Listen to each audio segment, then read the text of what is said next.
Hello, welcome or welcome back to the YarnNYarns YouTube channel. My name is Angela and all the places you can find me should be linked in the description box below this video. Welcome to day 9 of the 12 cast-ons. Day 9, we really are motoring through them now. It's Saturday as I'm recording this and the sun is trying to shine, but there's lots of weather warnings for the UK. So yeah, we'll see how the day progresses. I hope to get out and about a little bit later, so of course I will share some out and about footage if that does happen. Before I do that though, of course I'm going to be rolling the dice, and I do need to tell you about my what I'm wearing, because I am getting asked more and more frequently now. This is my Weekender sweater, patterned by Andrea Mowry, and I knit mine out of hand spun yarn. I basically grabbed a whole bunch of fibre from my stash that had some sort of orange in the colour and spun it up. There was all different kind of fibre bases. My yarns are a bit thick and thin. Randomly spun them up, knit them up, and I've got myself a cosy weekender. This has pilled quite a lot, but it was, I think, my first big sort of sweater spin, and as I say, the yarns are all different bases and they ended up being slightly different thicknesses, but in the end they all knit up nicely, and I just need to take my gleaner to this. I've worn it quite a lot, so yeah, it's probably not pilled any more than some commercial yarns that I have knit up into sweaters. Sweater talk over, let us get to rolling the dice and figuring out what we're going to be casting on today.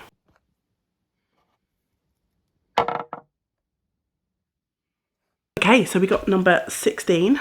I don't think we've had a duplicate yet, have we? I don't think we've rolled the same number twice, which is quite fun, but we shall see. We've still got a few more days left.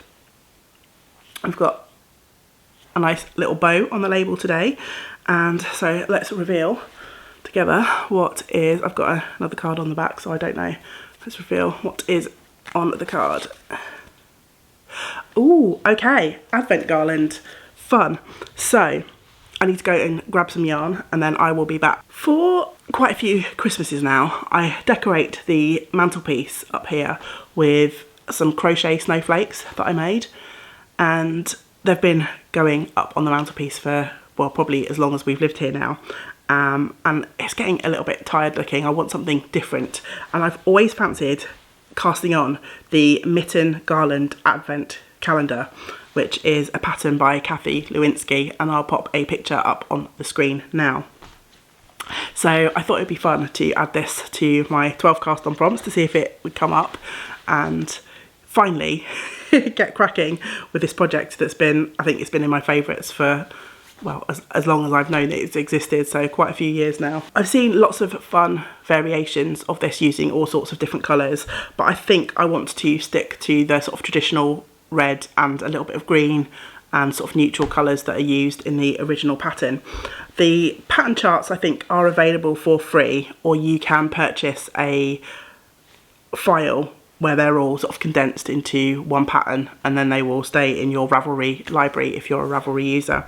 So I think, given that some kind folks have recently given me some donations via the coffee link, so thank you if that was you, I think I'm going to treat myself to the paid for version of the pattern so that it does live in my Ravelry library, and also it's a way to support the designer as well.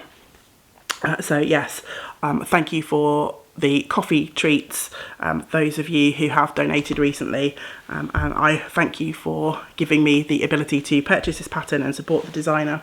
I want to use yarns that I've got in my stash, of course, so I have picked out 2 for like the main colours, which I hope will go quite nicely together. So instead of white, I'm going to be using this sort of beige grey brown colour, and it's from Jamieson and Smith. It's the Mousket colourway, and I purchased quite a few of these because I had planned, I think the year before last, to cast on a Marie Wallen colourwork sweater or a cardigan. Can't remember if it was a sweater or a cardigan, but I never got around to casting that on, and I did think about adding it to this year's cast on prompts, but when I looked, the colourwork chart is just, it's so tiny, and it's symbols I think rather than colours, and I would need to go to the copy shop to get it blown up so I could see it properly, and I just wasn't in the mood for all of the faff. So I've decided to use some of this Mousket, use as my sort of background neutral for this, And then for my red colour, I've stolen a hank of this Rowan Valley Tweed, which is funny because we were talking about Valley Tweed yesterday because I was wearing a sweater. This is a Rowan yarn. I've stolen it from the YarnNYarns shop. I do stock some Rowan yarns, but they're not great sellers for me, so I'm not as up to date on whether this is still a current colourway or not. So this is Wold's Poppy, and it's a lovely sort of deep rich red with some flecks of, sort of blue and some orange in there. It's like a tweedy sort of base. I think those two look quite nice together. I quite like the idea of a not white neutral. So yeah, I'm going to get casting on with these. I do have some greens in Jamieson & Smith Spindrift in my stash, so when I get to a point where I need to bring in a green, some of the patterns do have like some green elements on there. I will just raid my stash of Spindrift and see which one I think goes not the best with these two colours. So yeah, I need to obviously wind this one up and get casting on. The mitts are quite small. I don't know how involved they will be. Obviously they're a colourwork pattern. I guess the aim might be to try and knit 2 a month to get them finished by sort of December, although I'd still be knitting the last 2 as I'm hanging my garland. But I'm not in any rush as with any of these projects, so if it takes a couple of years for me to work through these, then so be it. It will just be nice to have the project finally on the needles. So I'm going to wind that up. I'm going to get out and about for a little bit. I've had an email notification from my library to say that a book I reserved has come into stock, so I'm going to go and pick that up, and then I think as long as it stays dry, I'm going to go for a little walk. I'm not going to go down to the beach today, but I might go through the parks that run sort of up the hill but parallel to the sea, to getting a little bit of leg stretch and fresh air. If the weather forecast is to be believed, we're going to get quite a lot of rain and the temperature is going to drop quite significantly. There's lots of weather warnings for flooding and snow around the UK for the coming days. So if you're in a high risk area, then I hope you manage to batten down the hatches and stay safe. We'll see what comes.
I'm back home now, and as always time has marched on. It's about 3 o'clock in the afternoon.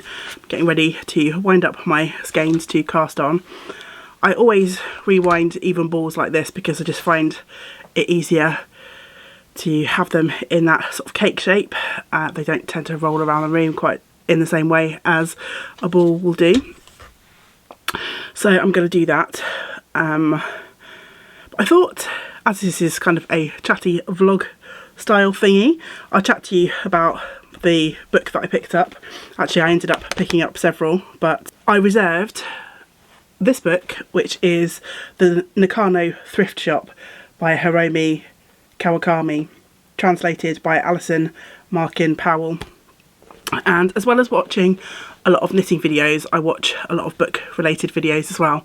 And I have recently become a Patreon of Jen Campbell, who's an author, a poet and a YouTuber. She does a lot of book reviewing as well as part of her job, and I really appreciate her videos. And you can sign up to support her Patreon for just a couple of pounds a month. So I try and support creators every now and then when I'm able to. And as part of that patronage, she runs a book club. And I think there were 2 book club books for January, February, and I wasn't able to get both of them, but this one was available at my local library. I had to reserve it because it usually lives at another branch of our library. Within our county boundaries, there are quite a few libraries, and the library catalogue system means you can search the whole of the Vale of Glamorgan and they will send books for you to collect at your local library. So this is set in a thrift shop in Japan, and it says it's a beguiling story of love found amid odds and ends.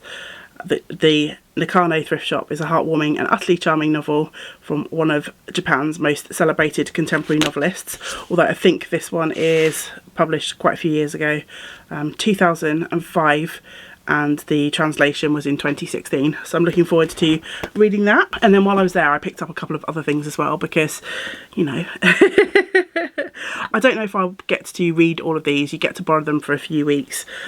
But I picked up Fevered Star, which is the second book in the Between Earth and Sky series from Rebecca Rowanhorse. The first book is Black Sun, and I read that last year. I think it was last year, and I absolutely loved it. It's a fantasy series which takes inspiration, I think, from Indigenous mythology. So I was really happy to see the second book in my local library. I picked up a graphic novel, Through the Woods, by Stories by Emily Carroll, a New York Times bestseller, and basically it says, the tagline on the back is, "Come take a walk in the woods and see what awaits you there."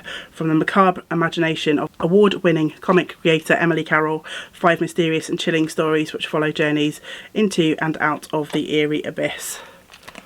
So that sounds right up my alley. Looking forward to diving into that. And graphic novels, usually a reasonably quick read, although I do get carried away in looking at the artwork, and I think they tend to take me longer to read than the average person because I just end up admiring all of the art. And then finally, a book that I'd not heard of before called The Hemlock Cure by Joanne Byrne, and I think this sounds like it might be a witchy story. So it's set in 1665, and the village midwife says walks a dangerous line with her herbs and remedies. There are men in the village who speak of witchcraft, and Isabel has a past to hide.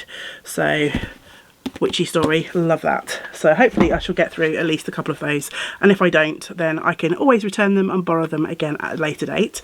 As for what I'm actually currently reading at the moment, I got this really super surprise gift in the mail a couple of weeks ago, and it's The Cat Who Saved Books.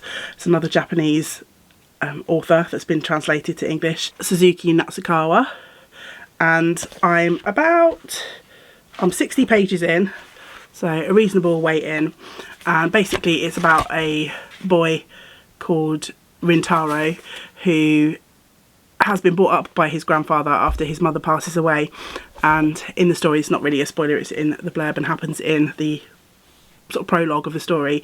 His grandfather passes away, and his grandfather used to run a second-hand bookstore, and Rintaro, it looks like he's going to potentially have to move away to live with his aunt, who he's never really met before his grandpa's funeral, but he is in the bookshop getting ready to close things down when in walks a cat called Tiger, who is a talking cat. And they start going off on adventures to free some books that have been imprisoned, I think. So yeah, it's quite a charming book, as you can imagine. The dialogue is a little bit awkward, and I don't know if that's a lost in translation kind of thing, but yeah, it's a little bit clunky and doesn't sort of flow. It doesn't feel like a conversation as me and you would have one, but once you get past that, it's yeah, a very, very charming story, and I'm looking forward to it. I've read the first. It's divided into 4 labyrinths by the looks of it, and I have read the first labyrinth, and I'm looking forward to cracking on with that. So that's, yeah, such a wonderful gift. And look, it has a little newtie on the cover. Let me know what you're reading in the comments below if you're a reader. I love to chat books as well as knitting, but I think that's enough book talk for today. Let's get winding up some yarn.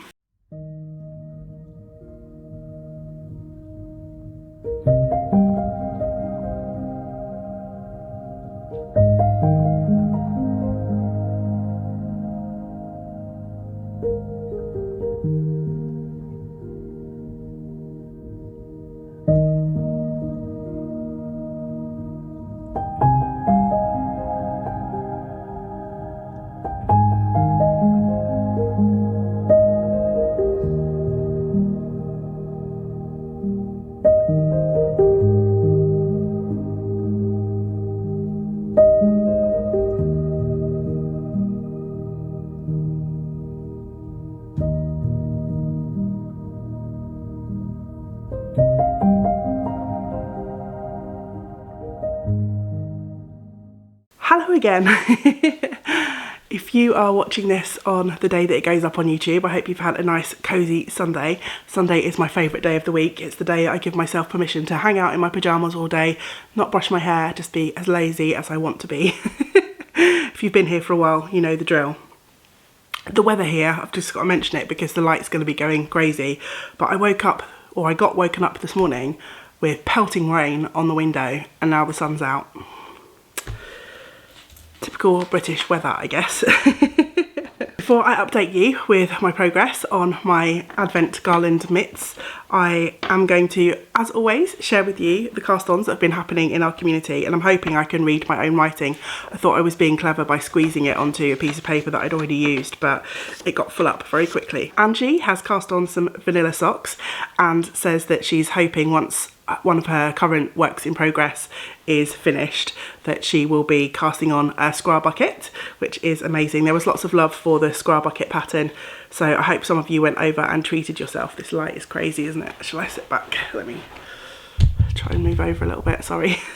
Hope that's a little bit better. So yeah, I hope some of you went and treated yourself to the pattern yesterday. Mary made me giggle. She said she doesn't know if this counts as a cast on. It does. But last year she started an Ed Monia shawl, which was frogged because she couldn't figure out where she was in the pattern, so she recast it on yesterday. So yeah, totally counts for this year's cast-ons. Angela has started a True Colours shawl, which she said was a collaboration. So it's Angela from Attic Spin Dye, and the shawl was a collaboration between Attic Spin Dye and Lula Bella. So she's cast on one of those, which sounds lovely. Alexandra has cast on a Stars of Barbaro sweater, which will be for her daughter. Jeanette started a Habitations row and some vanilla socks earlier on in the cast-ons. Unfortunately, Jeanette is now suffering from tennis elbow. Hope you get better soon, Jeanette. Hope you recover soon. So she started spinning instead, and has finished 1 3-ply spin, 2 2-ply spins, and her most recent start is using some fibre from a fibre advent. So yeah, I've been loving seeing all of your spinning photos over on Instagram, Jeanette, and I can't wait to see you in a couple of weeks. Jen has finished the scarf that she was working on and is working on her socks, and she said she's cast on the Glover socks, which was a pattern from the Pom Pom Ready Steady Socks book, which she purchased from Yarn&Yarns, and she said she can highly recommend the book and the pattern. Mairead said she's just bound off her Perec vest, which was one of her cast-ons, so amazing, well done. And Mairead has been waiting and saving her cast on number 12, so she says she's getting ready to cast on her 12th project soon. Julianne has cast on some Rumple socks, and she said that she's trying to focus on the joyful aspects of her making rather than stressing about having to finish everything right away. So yeah, I hope you continue to do that, Julianne, and cast on as and when you feel like it, but obviously don't let it get overwhelming for you. We don't want anyone to feel stressed out by all of the projects that they have. Deb has finished the mitts that she cast on yesterday, her charity mitts, and is starting another pair today, so that's amazing. Deb, some speedy knitting there. Rachel said she's taking a break from her half and half wrap and has started cast ons number 6 and 7, which are some boot socks for a friend and some Rainbow Connection mitts, which will be for herself. Kathy said, who even is she? She swatched for a sweater that she's about to cast on, so that made me chuckle. And her number 10 cast on is the Morning Rituals by Andrea Mowry. And Kate said she's finished all of her cast ons, and since she last commented has started a 6 Wives shawl, this is where I can't read my own writing, Calendin cowl, I think, a Tyree hat, and a Rosalis mitt. She's also finished the leg warmers that she was knitting as a gift, and they have been given to the recipient. And then she said she, rather than go back and work on any of her other cast ons, she cast on a new pair of socks, because why not? And Kate said that she managed all of her cast-ons from stash, which made her very happy. Another comment that made me chuckle yesterday was, actually there were 2 comments from Jenny, who said that she's been having a sort out of her stash, which is brilliant. I'm trying to do the same. And she said she's got a whole bag of stuff which she no longer wants and is taking for donation. She said she also had a good chat with her whips pile. Which is what made me chuckle, and she said she went through all of her works in progress and decided some of them weren't working for whatever reason, or she no longer wanted them, so she frogged a few, which is always lovely, isn't it, just to clear the decks. But she said she still has a pile of 14 works in progress, which 14 is nothing. I had more than 14 before I started casting on my 12, so you're absolutely fine, Jenny, you're fine. Okay, if I can battle with this sun in my face. I'm so sorry about the light, but hey ho. I managed to find the perfect project bag for my mitts project in my project bag stash. This is some fabric that was sent to me by my lovely friend Lisa over in the US, and it's got some beautiful red cardinal birds and maybe some chickadees. I'm not very up on American birds, but they're very similar to our British sparrows, and the colours of the fabric just reminded me of the colours that I picked for my Advent mitts project. I got so close to finishing the main body of the first mitt. So close. Look, look. Wow, that colour is looking really bright when I hold it there. That is probably more, at least on my screen, is more of a true reflection of what the colours look like to my eye. I think I'm only about 6 rows from finishing the top of the mitt, and it got to 11 o'clock last night and my eyes were drooping because for the first day in about a week I didn't have to have a nana nap in the afternoon because of this silly virus I kind of pushed on through, and I was just so tired, and part of me was like, keep going, you can knit these 6 rows. But then the realisation dawned on me that although I would have finished the main body of the mitt, I still had to go back and do the thumb, and then I had to knit an I-cord for the hanging loop, and then I would have been weaving in the ends, so it wouldn't have been finished anyway. So I just decided to put it down and go to bed. I'm super happy with my progress on mitt number 1. It's a really lovely pattern. My colour work tension is not the neatest for varying bits of the project. I've gone off a little bit, but I think that was just because I was tired. I was trying to push myself, but I'm hoping that some of that will block out in the soak. I do plan to soak each and every one of these just to relax the colour work a little bit. But even if it doesn't, who cares? I mean, it's not a mitt that fits, is it? It's a mitt for decoration. So yeah, I'm just happy to have this project underway, and I am really pleased. You know, we're always super picky about our work, aren't we? You know, there's a few stitches here and there that are a little bit off, but overall, you know, it's lovely. Before I sign off, I did end up doing a couple of oopsies at the beginning of this project, and this was me just not reading the pattern correctly. I ended up knitting an extra row of red, the main colour, at the top. I should have been doing a setup round for the Latvian braid, and I just went ahead and knit a row. But I think, you know, no one's going to know. I mean, you know, because I've told you, and I know because I did it, but I don't think anyone else is going to care. And also, I think my Latvian braid might be going the wrong way, although there's no real right and wrong. But what I mean is I think it goes in the opposite direction to as written in the pattern, just because I wasn't paying attention to exactly what I was doing. But I've still created a Latvian braid, so you know, no one's gonna know. No one's gonna know. So with that confession of my mishaps and mistakes, it's time to wrap up today's video. Please do let me know in the comments below if you have cast on anything in recent days, and I shall be back again tomorrow with my next cast on, so I hope you will join me for that. Hopefully I won't have the sun in my eyes tomorrow. Actually I will, because I'm about to start recording straight away. Maybe I need to shift my looking around the room. Anyway, that's for me to sort out, not you to worry about. Hopefully I'll see you tomorrow. But until we do get to spend time together again, I hope you get to do some of the things that you enjoy. Great big woolly hugs to you all. Bye for now. Bye.